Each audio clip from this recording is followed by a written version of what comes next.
जरांगे पाटील म्हणतात की ओबीसी मधूनच आरक्षण घेणार आणि सरकार उलटवून टाकू, हे शक्य वाटतंय का? जरांगे सरकार उलटवून टाकू शकतात? नाही, माझं म्हणणं असं आहे की त्यांना संधी आली होती मागच्या लोकसभेमध्ये आणि मागच्या झालेल्या विधानसभेमध्ये की स्वतःच राजकीय अस्तित्व आणि वर्चस्व निर्माण करून निर्णय करून घेण्याची असताना त्यांच्याकडे पूर्ण ताकद आली होती, माणसंही उभं राहिली होती. ती त्यांनी वाया घालवली.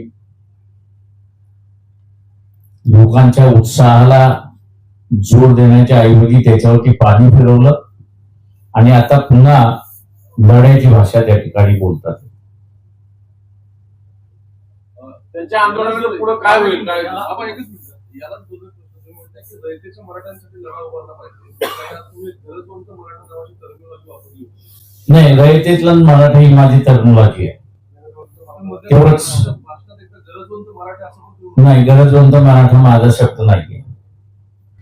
या स्ट्रॅटेजिकली जरांगेच्या आंदोलनावरती टीका होते किंवा मुख्यमंत्र्यांची आई हा धागा पकडून म्हणजे प्रचंड आक्रमक झालंय जरांगेंवर टीका करताना आणि ती टीका टोकाची आहे. आम्ही अंगावरती येऊ किंवा सोडणार नाही किंवा फार आक्रमक झालेलं दिसतंय. जी भाषणापर्यंत सगळं गेलं आतापर्यंत जरांगेंच्या बाबतीमध्ये भाजपचे नेते आहेत ते फार स्पेसिफिक करून आपण बोलत होते. आता मात्र या आंदोलनाच्या दरम्यान भाजपची स्ट्रॅटेजी बदललेली फार आक्रमक आहे. म्हणजे अगदी लॉ अँड ऑर्डर व्हायची परिस्थिती जरी आली तरी तिथपर्यंत जायची तयारी भाजपच्या नेत्यांची दिसते. बॅक फुटलं होतं आता ते एकदम फ्रंटला येऊन. माझं एवढंच फक्त त्याच्या ओबीसीला म्हणणं आहे की या ट्रॅक मध्ये अडकू नका. मागच्या वेळेस सुद्धा हाच ट्रॅक त्या ठिकाणी टाकण्यात आला